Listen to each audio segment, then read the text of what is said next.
going on in Washington, because it seems like the honeymoon period is already over. A day into Joe Biden's presidency, there's a lot of talk about what kind of reception he will get from Congress on his aid package. To talk more about that, we're joined by Clayton Allen.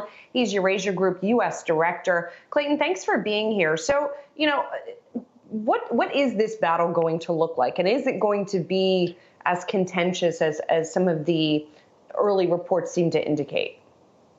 Well, first, thanks for having me on. Very happy to be here.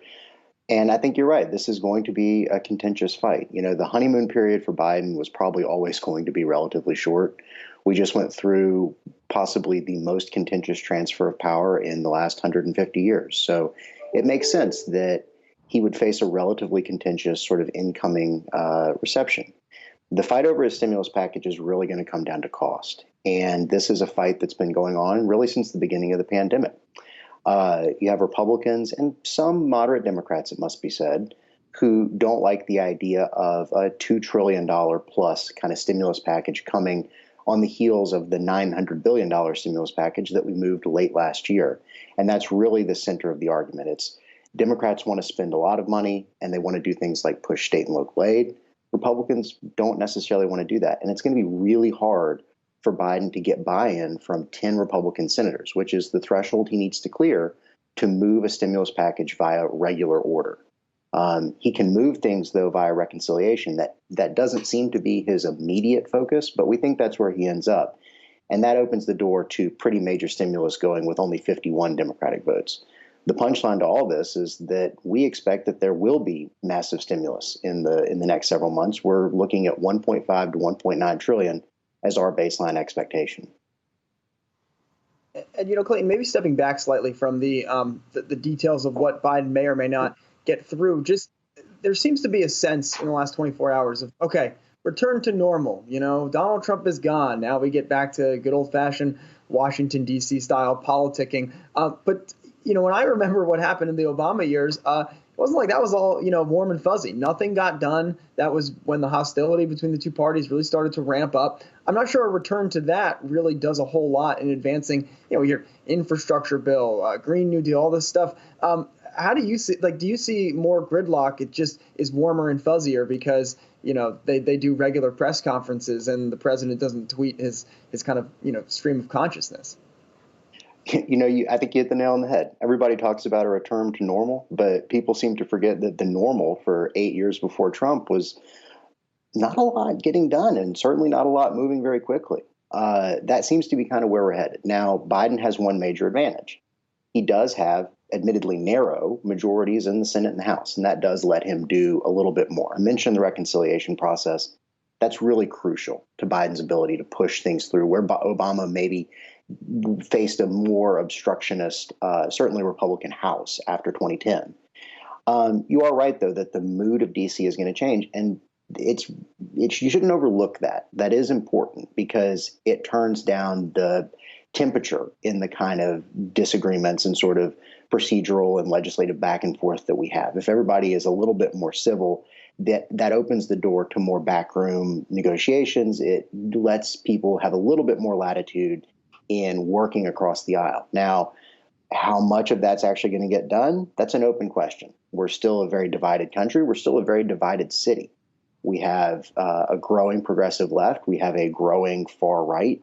And those two groups kind of pull Congress apart. So it's still anybody's guess as to how much we're actually going to see get done. But the two things to really focus on are Biden has some tools that Obama didn't have later in his presidency, certainly after 2010, namely majorities in two chambers.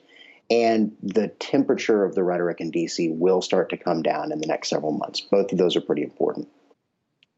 And of course, he's using the executive orders as well, as we have seen in the first day and a half of his presidency. Just want to mention that Pete Buttigieg is undergoing his nomination confirmation hearing. It has begun in the Senate Commerce Committee, and you see there Senator Roger Wicker, a Republican of Mississippi, who is speaking at the moment. And so, Clayton, that brings me to the agency over which Buttigieg is expected to preside. Dare I say infrastructure? Can I say the word? Well, once again.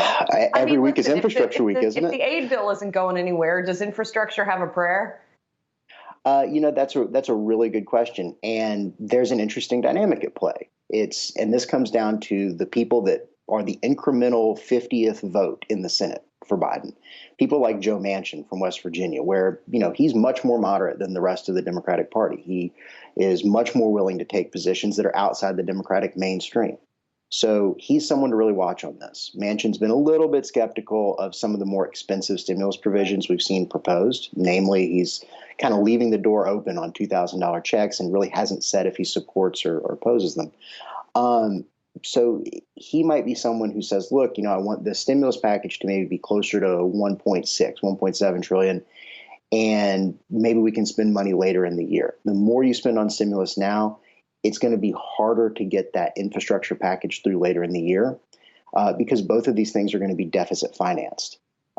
This is kind of a wonkish point, but usually you have to pay for things that you pass through Congress, except things that relate to COVID-19 and climate change based on House rules that exempted both of those from pay-go.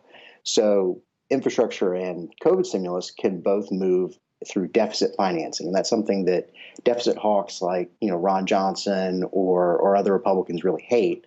And so if you spend a lot of money that's deficit financed early in the year on stimulus, it's going to be really hard to get something through later in the year on infrastructure that's also deficit financed. That said, infrastructure is something that generally has a lot of bipartisan support. So I think that people are holding out hope that that's still something that you can get a lot of people together behind. It also has the effect of providing stable long-term stimulus into the economy, which is another major benefit.